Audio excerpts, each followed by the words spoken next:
Selamlar arkadaşlar. Hava yolculuğumuz başlıyor. Ben dün anahtarı sistemi pasif hale getirmiştim. Şöyle ikisini yan yana getirerek açıyorum artık. Akünün dediğim gibi daha önceki videoda anlatmıştım. Akünün hemen bitmemesi için. Şimdi şöyle bir menüye bakalım. 517 kilometre olmuşuz arkadaşlar. Şu şeye bakacağız. 4.4 yakıt ortalamamız. Evet. Bunu bir sıfırlayalım. Yakıt kullanımı. Evet, sıfırladım arkadaşlar. Ava'ya doğru gideceğiz. Ava yolculuğu yapacağız. Bakalım yakıt ortalamamız nasıl olacak ve başka yollarda bizi neler bekliyor. Görüşmek üzere. Evet, Şile yolunda devam ediyoruz arkadaşlar. Manzaraya bir gösterir misin? Köprüden geçiş yapıyoruz. Şu an Fatih Sultan Mehmet Köprüsü. Ortalama yakıt tüketimimiz şu anda 5.5. Fakat sabah soğuk olduğu için tabii klimaya yüklendik bayağı bir. 10-15 dakika çalıştırdık klimamızı. Fena değil, şeyi fark ettim. Şimdi yerler kayganken burada bir off tuşu var. Onu pasif hale getiremiyoruz. Yani merak ettim, sadece bir açık mı aktif mi diye kontrol etmek için. Şu gösterelim. Şu tuşu sanırım pasif hale getiremiyoruz. Şu an yerler kaygan. Basmama rağmen o şey off hale gelmiyor. Bir de bu direksiyonda arkadaşlar orada bir küçük bir düğme var. Bazı viteslerde ona basarak atmanız gerekiyor. Bazılarında serbest atabiliyorsunuz. Mesela P'den R'ye geçişte ona basarak geri geçiş yapabiliyorsunuz. Yakıt tüketimimiz düşüyor 5.4. Şerit takip aktif çalışıyor arkadaşlar. Ben onları şu moddan hiçbir şekilde pasif hale getiremiyorsunuz. Ama tabii bu sizin için bir kolaylık sağlıyor. Hani menüden pasif hale getirebilirsiniz tabii ki o şerit takibi. Siz eğer sinyal vermezseniz direksiyon bir zorluyor dediğim gibi. Bakalım, menülere bakalım. Şu ana kadar Eco puanı sürekli puan veriyor size. 84'müş. Ev sürüş oranı, yani elektrikli sürüş oranı %40. Biraz geriye çekelim. Şu şeyi anlatmıştım. Şu an mesela kırmızı yandığı için en sağdaki mod benzinden gidiyor. Ama ben frenden çekersem mesela şu an sürüş modunda. Mavide ise ne yapıyor? Şarj oluyor arkadaşlar. Bu şekilde bakalım Şile yolunda bizi neler bekliyor. Evet, çevre yoluna girdik şimdi Şile'ye giderken arkadaşlar. Gördüğünüz gibi yol geniş. Şimdi hani burası şehirler arası yol sayılır. Sabitlemeyi aldım ve sadece direksiyonu tutuyorum uyarı vermemesi için. Yakında evet biraz sabit tutmam gerekiyor. Yani hemen çekmemem gerekiyor, yoksa uyarı veriyor. Gazdan frenden ayağımı tamamen çektim. Bütün yönetim ondan. Petrole uğrayayım mı? Tamam, o zaman devam ediyoruz. Evet, bütün kontrol onda. Biraz arttırabiliriz tabii ki hızımızı. Biz en sağdan gidiyoruz. Tabii aracın şimdi şoförlüğün acemiliği var, bir de şimdi bir şoförlük acemiliği vardır arkadaşlar, bir de araç acemiliği. Bizimkisi 2. sınıfa giriyor şu anda, araç acemiliği. Onun için bu ilk sürüşlerde iyice alışana kadar öyle çok rally yapmayı falan düşünmüyorum. Zaten normalde de seven birisi değilim. Ama temkinli olabildiğince ekstra bir temkinli davranıyorum. Arabayı iyice tanıyana kadar, tepkilerini iyice ölçene kadar. 86. Şu an mesela rest tuşuyla bu hızı gaza basmadan da arttırabilirim. Şöyle.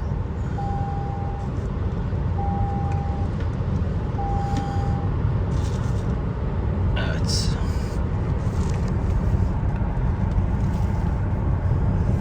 Tünelden geçiyoruz şimdi. Gazdan ayağımı tamamen çektim. Ayaklarımı dinlendiriyorum. Direksiyonu da o yönlendiriyor. Ben sadece tutuyorum. Hissediyorum da yönlendirdiğini. Buranın hız limiti şu anda 140 oldu. Biz 90'a ayarladık. Tabii bunun verimliliğe, yakıt verimliliğine bayağı etkisi olduğu söyleniyor. Menüden de şu yol sesleri pasif hale getirilebiliyor arkadaşlar. Onu ben bir ara pasif hale getireceğim. Bu şekilde yine görüşürüz arkadaşlar. Evet arkadaşlar, şu klima ayarlarından da biraz bahsetmek istiyorum. Şurayı gösterelim. Şu rear hem cam dikiz aynası ısıtmayı hem bu tüm araçtaki tüm camların buharını gidermeyi, özellikle arka camları falan. Şu da ön camın buharını gidermeye yarıyor. Şu hem dikiz aynasını ısıtıyor hem de tüm camların buharını gideriyor. Şu tuş arkadaşlar, siz klimayı açmasanız da motorun sıcaklığının içeri gelmesini istiyorsanız bunu açıyorsunuz. Yani gelmemesini istiyorsanız bunu açıyorsunuz. Gelmesini istiyorsanız pasif bu şekilde kalıyor. Şu anda sıcaklık, motorun sıcaklığı klima açmadan geliyor arkadaşlar. Bakalım. Evet. Bir de şurada off tuşundan bahsetmiştik daha önce. Bu off tuşu özellikle araç mesela patinaj yapıyorsa, çamura saplanmışsa bunu pasif hale getiriyorsunuz arkadaşlar. Daha güzel bir şekilde çıkmak için. Bu normalde aracın yollara tutunmasını sağlıyor. Bu bakımdan normal sürüşte her zaman açık olmalı. Zaten eğer açık değilse ekranda turuncu bir ibare oluyor, kapalı diye. Çekiş sistemi kapalı diye turuncu bir ifade oluyor. Yağmurlu bir gün Şile yolculuğu yapıyoruz. Aslında Şile ve Ava'da gezilecek yerler çok. Özellikle kıyı, koylar falan.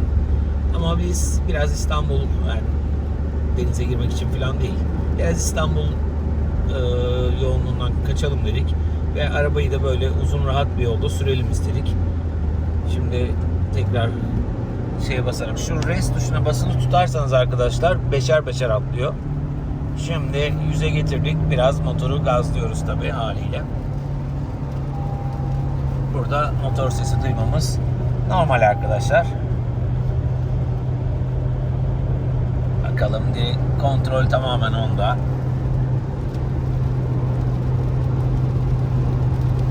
Yakıt ortalamamız 5.2 şu ana kadar. Ne kadar süre geçmiş ona da bir bakabilirim. Evet, 48 kilometre olmuş arkadaşlar. 48 kilometre, 57 dakika süre. Ama yol tutuşu çok iyi. Kesinlikle direksiyona müdahale etmiyorum ve ayağım gazdan çekili vaziyette. Şimdi gişelere geliyoruz. Sürekli bir gişelere girip çıktık. Bir de yeni aracı aldıktan sonra arkadaşlar HGS'yi yaptırmayı unutmayın. Biz düşünemedik. Hemen ilk fırsatta onu yaptıracağım. Evet, şimdi arkadaşlar şu ekranı da gösterelim, yolu da gösterelim, yolu da gösterelim. Evet, şimdi sol sinyali yakıyorum, sola dönüyorum arkadaşlar ve artıya basıyorum, race tuşuna basılı tutuyorum ve şöyle 90'a aldım mesela. Hatta biraz daha 100 yapalım, yolu çekelim, her şey açık. Hız sabitleme, şerit takip, her şey açık. Direksiyonu tutmadığım için sanırım bu uyarı geldi. Hemen tuttum ve kendi götürüyor arkadaşlar. sürücüye müdahale etmiyorum.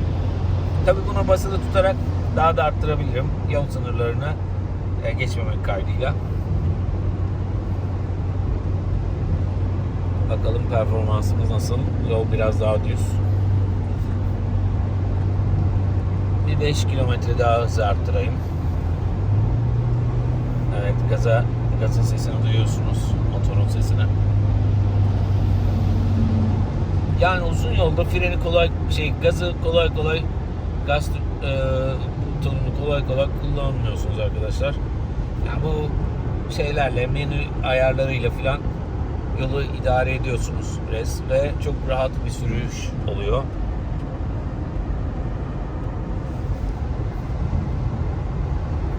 Bakalım dönüş performansına bakalım.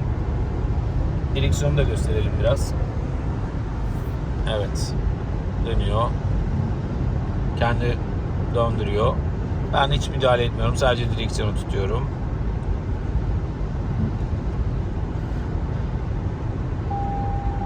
Yani şu işte çok sık çıkıyor 10 saniyede bir. Keşke onu 15 saniye 20 saniye yapabilsek ama var mıdır da bilmiyorum böyle bir özellik. Ama tabii bu uykuda kalanlar için herhalde uluslararası alınan bir karar. Bu kadar bir süre veriyor. Şöyle bir elinizle direksiyonu tutmanızı istiyor.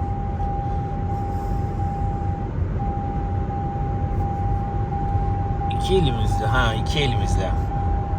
Şöyle iki elimizle yapalım. Şöyle tam tutmamızı istiyor adam gibi falan da. Yani şöyle şu şekilde biraz durayım bakalım.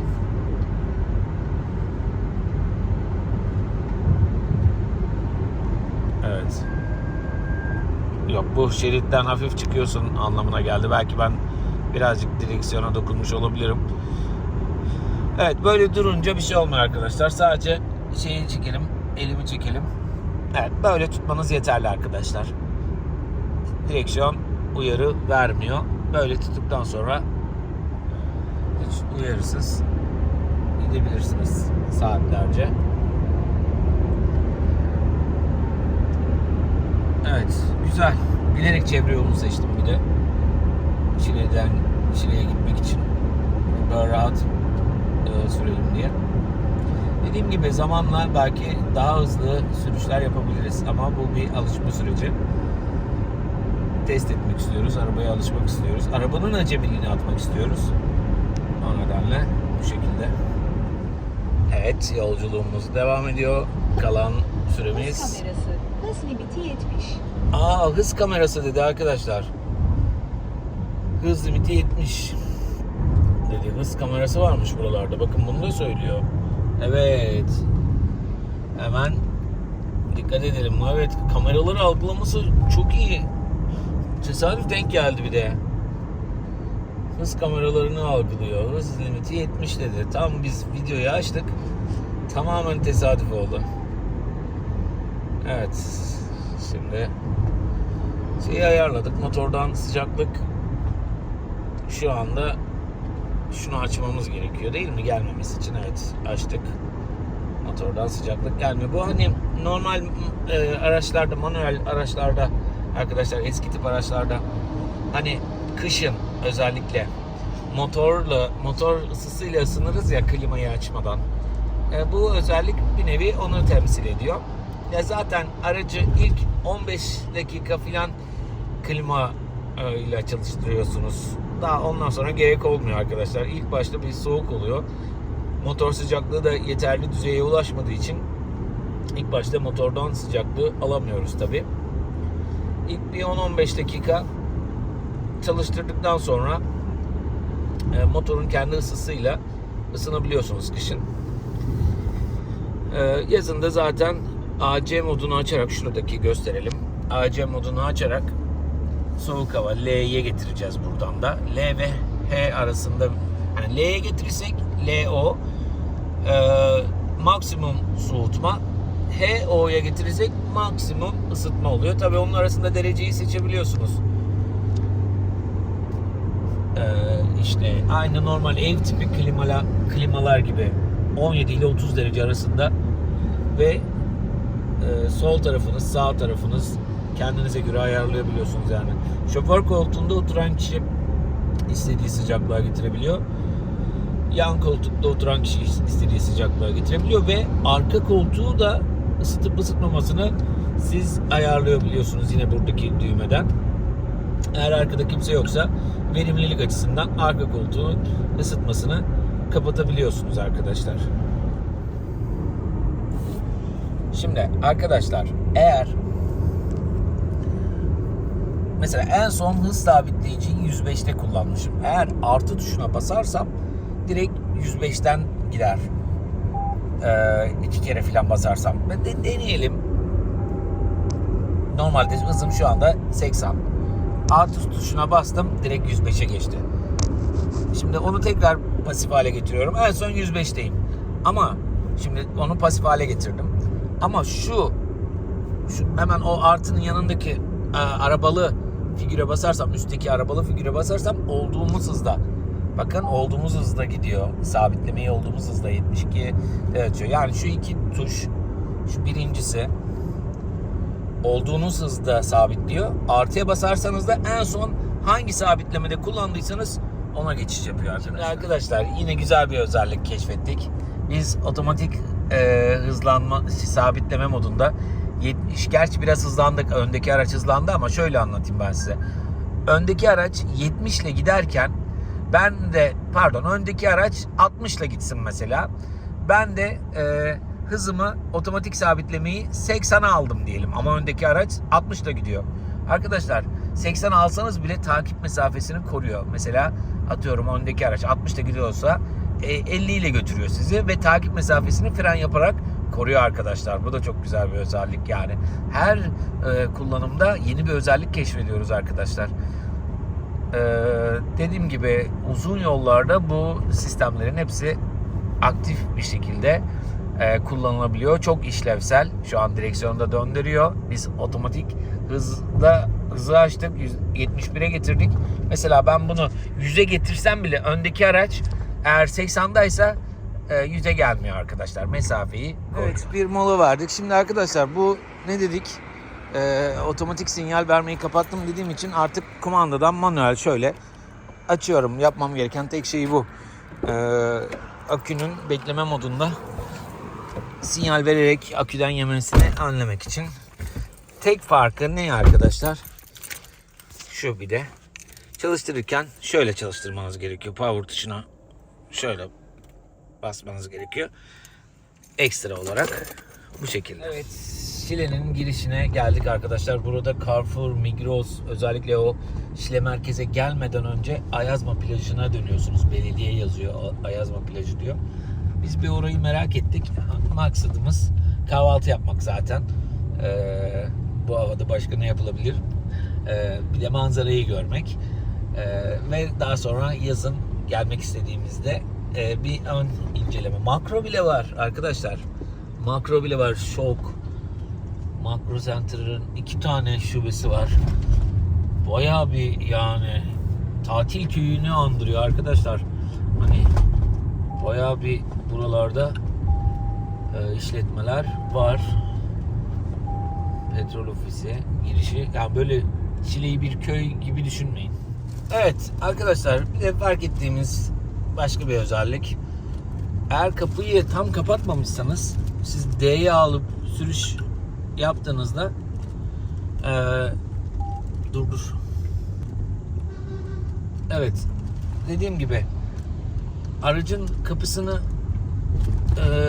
açık bırakmışsanız farkında olmadan siz D'ye alıp sürüşü yaptığınızda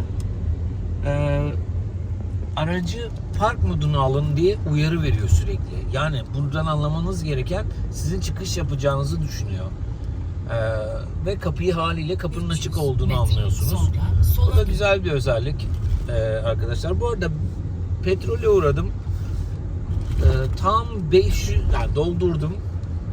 Tam 591 kilometrelik limit verdi. Yani tam dolunca 591 kilometre gidebiliyorsunuz arkadaşlar. Bu arada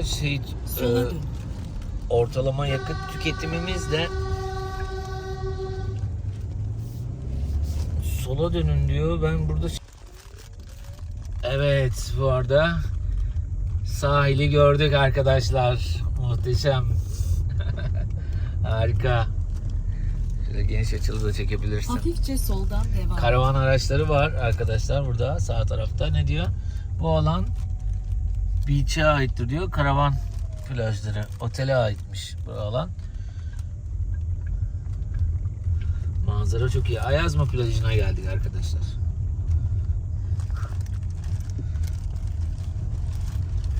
Evet. Şurası nereye çıkıyor? Orası özel bir işletmeye ait herhalde. Otel falan.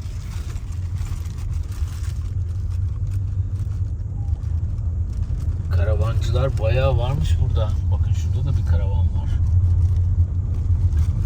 Karavancıların uğrak yeri diyebiliriz. Çekme karavan. Ha, çekme karavan deyince ben ona da bakmıştım arkadaşlar. Bu araç 750 kiloya kadar çekebiliyormuş. Bilginiz olsun. Arkaya tabi çeki demiri takmanız gerekiyor. Fakat bununla ilgili farklı görüşler var. Bunun araca zarar verebileceği falan diyenler de var. Yapay zeka çekilebilir diyor 750 kiloya kadar. Zaten bu çekme karavanlar standart oluyor. Şuraya çekelim mi? Yoksa biraz bir tur mu atalım? Tamam, bir tur atalım. Sonra buraya gelir çekeriz. Standart oluyor zaten genellikle. 750 oluyor. Üstleri de var tabi de. 200 metre sonra. Deneyebilirsiniz, yapabilirsiniz. Bilmiyorum, siz de yine bu işin uzmanı olan kişilere danışın arkadaşlar. Plaja geldik. Burada da karavanlar var. Sola dön. Bunları acaba park edip gitmişler mi? O da olabilir. Kiralamış olabilirler burayı. Varış noktasına ulaştınız. Opet mutlu günler diler. Evet, son noktası burası. Buradan da zaten ücretini verip plaja giriyorsun. Gerçi belediyeye ait yazıyordu ama özel işletmeler de var burada. Rüya Beach filan var. Tabii şu an kapalı mevsimden dolayı. Biz şimdi sahile doğru bir manzara bulduk zaten, gözümüze kestirdik bir yer. Orada kahvaltımızı yapacağız. Eniştenin yeri Beach Cafe.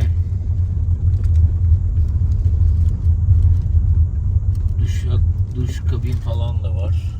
Deniz malzemeleri diyor. Yani yazın burası fena değil. İstanbul için. Ha, bilmiyorum yazın nasıl olur popülasyon burada. Ama burası uzak bir yer. Öyle kolay gelinebilecek de bir yer değil. Yani o ferah, nezih ortam olur mu bilemiyorum tabii. Yazın görmek lazım. Bir ilerideydi sanırım. Burada olabilirmiş aslında. Bir ileri mi gidelim? Tamam. Şimdi kendimize bir yer ayarlayacağız. Şurası mıydı? Bence burasıydı. Heh, burası değil mi? Evet. Şuraya masamızı koyarız ya da arkaya. Evet. Evet, indik arkadaşlar. Manzaramız böyle. Ayazma plajı, Şile. Evet, kış kahvaltımız hazır arkadaşlar. Manzaramız böyle. Bagajımızdan yüklendik. Kahvaltımızı hazırladık. Bir de minik kedi dostumuz geldi. Onu da besliyoruz. Evet, arkadaşlar kahvaltımızı yaptık. Şimdi Ayazma plajından devam ediyoruz. Sahil boyu yolumuza. Tabii hava soğuk olduğu için kahvaltıdan sonra klimayı fullledik. 5 oldu yakıt tüketimimiz. O kadar da olsun yani. Bakalım, Şile Feneri sıradaki adresimiz olacak. Evet, şöyle göstereyim ben size. Karavanlar yine burada da var. Daha sonra da Ağlayan Kayalar diye bir yer varmış. Oraya bir bakmayı düşünüyoruz. bu mevsimde yol durumu uygunsa, burasının yolu güzel de güzergah olarak. Öyle stabilize topraklar filan ben bekliyordum. Değilmiş. Gayet bakımlı, modern duruyor buralar. Bakın burada da tesisler var. Otel sanırım burası.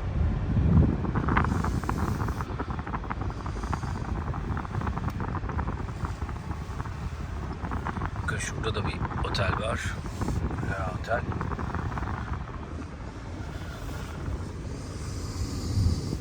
Şile Spor Akademisi. Evet. İlçenin merkezine doğru gidiyoruz. Şurada bir kale gördüm. O sanırım Şile Kalesi. Güzel sahilde. Yani ben burayı Ekşi Sözlük'te bayağı bir kötülemişlerdi. Bakın şurada kale. Bence bu mevsimde çok iyi. Bilmiyorum yaz döneminde nasıl ama belki onlar yaz dönemiyle karşılaştırdılar. Yorumladılar. Bu mevsimde çok iyi bence. Evet, şurada bir duralım, çay molası verelim biz. Kız arkadaşım çay içmek istiyor.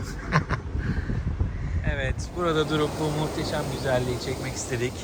Şile Kalesi. Bakın arkadaşlar. Yani bence yorumlar çok haksız. Burası çok iyi. Aslında kahvaltıyı biz burada da yapabilirmişiz.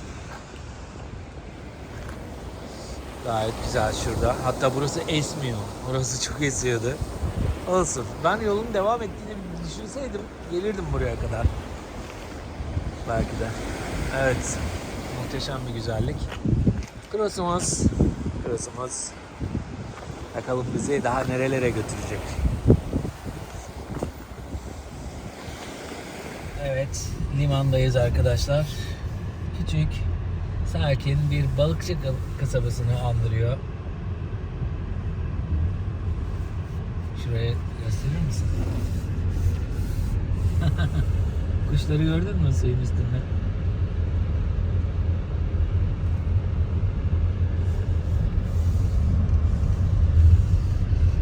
Vallahi ava kadar iddialı bir yer burası. Ben çok beğendim. Kız arkadaşım da beğenmiş, öyle söylüyor. O videolara pek çıkmak istemiyor. Arkadaşlar bana destek oluyor şu an, kamerayı falan tutuyor. Evet, buradan dönüş yapalım. Şimdi o ağlayan kayalara doğru gidelim. Ondan sonra da Ağlayan kayalar lokasyonu tam olarak burada. Bakın sol tarafta bir yel değirmeni var tepede. Araçlar buraya park ediliyor. Burada bir sürü beach var arkadaşlar. 2-3 tane gördük biz. Tam sola dön. Şuradaki kayalar sanırım ismini oradan alıyor. Tam sola dönüş diyor. Evet, park alanını gösteriyor. Evet, burası park alanı. Varış noktasına ulaştınız. Evet. Opet mutlu günler diler. Biz şimdi Ava'ya doğru çıkıyoruz. Şile gezimiz bitti. Gayet keyifliydi. Küçük bir ilçe arkadaşlar. Gelip görülebilir. Şimdi yolumuz Ava. Evet. Önce Ava'ya giderken yol üstünde Akçakese diye bir plaj var arkadaşlar. Yani bir koy gibi düşünebilirsiniz. Oraya da uğrayacağız eğer yol durumu müsaitse. Akçakese'ye ben daha önce gitmiştim. Tabii yaz zamanında. Orayı da bir görmek istiyorum. Şimdi kız arkadaşıma göstermek istiyorum. Evet, Akçakese yoluna girdik arkadaşlar ve yani 3 kilometre Varış falan noktasına sürdük. ulaştınız. Opet mutlu günler diler. Bakalım burada son durum ne kışın?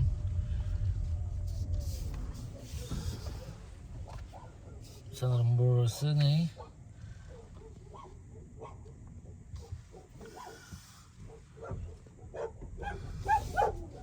Şuraya bir yere koyalım arabayı. Orayı rahatsız etmeyelim hiç. Evet, burada park edilecek pek yer yok arkadaşlar. Zaten 2 tane de köpek dadandı. Kız arkadaşım da korktu. İnmek istemiyor. Ben şöyle size kıyıdan Akçakese'yi biraz göstereyim. Buraya aracınızı park ediyorsunuz. Sahilde burası. Tabii yazın buralar dolu oluyor.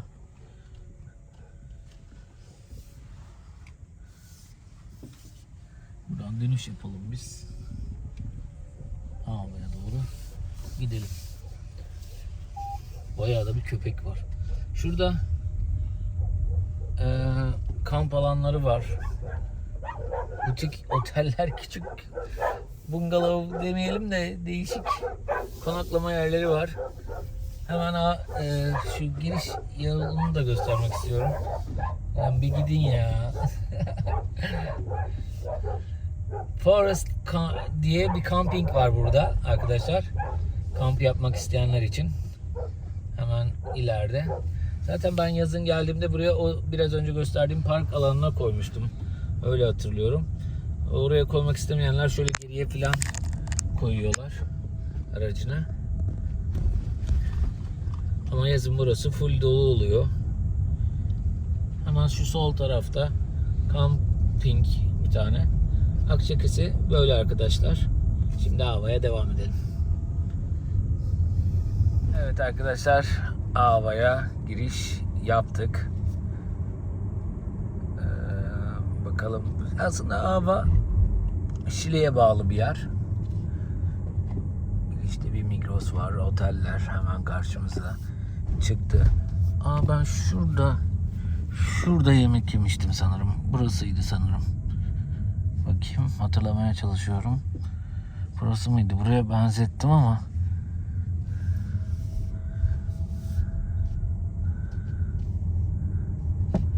Burası da yine küçük bir tatil köyü arkadaşlar. Şurasıydı. Venedik. Evet, burasıydı. Birbirine de benziyor yapılar.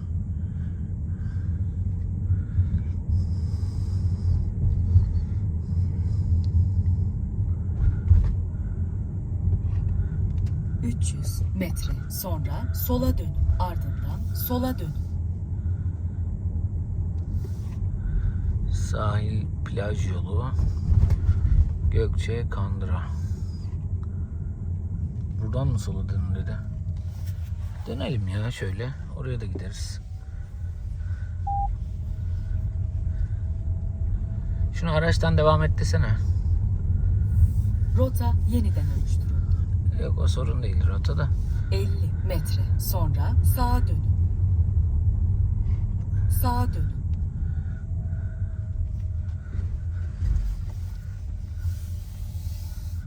...200 metre sonra kavşak. Birinci çıkış. Tamam, onu artık kapatalım. Sesini kısalım, sesini. İyice basılı tut.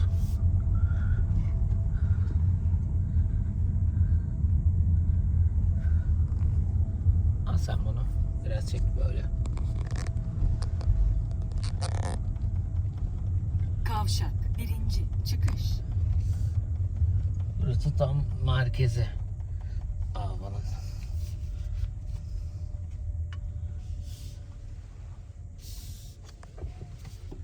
Sağa dönün, ardından avluya sağa dönün. Şuraya duralım. Şuradan aşağı inelim bakalım.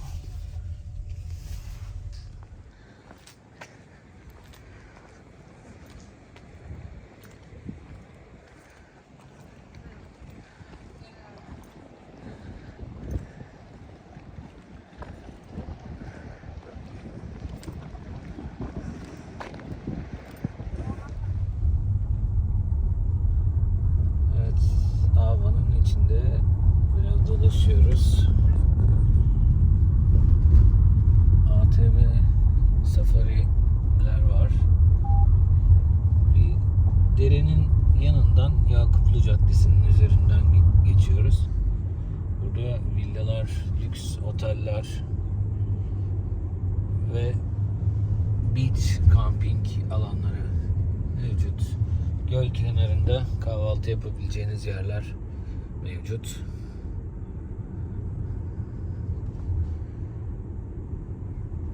Hemen öncesinde biliyorsunuz Akçakese var ve bundan sonra da Kilimli koyu var. Kilimli'de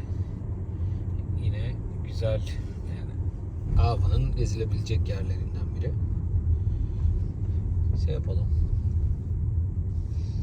Bir de o sahilin oraya gidelim.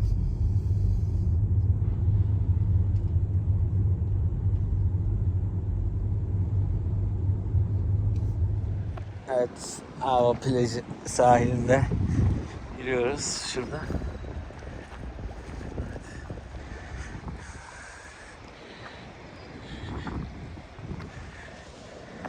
Fener karşıda. Zaten plajı da, halk plajı da bu iskelenin hemen ilerisinde. Ava'yı seviyorum yazan yerin arka tarafı da halk plajı, yani merkezdeki plaj. Bir de buranın biraz 2-3 kilometre ilerisinde Kilimli koyu var. Buraya yakın olanlar. Şimdi o plajın oraya doğru gidelim. Plaj ve Fener bu şekilde. Ava'nın görünümü. İleride de Fener.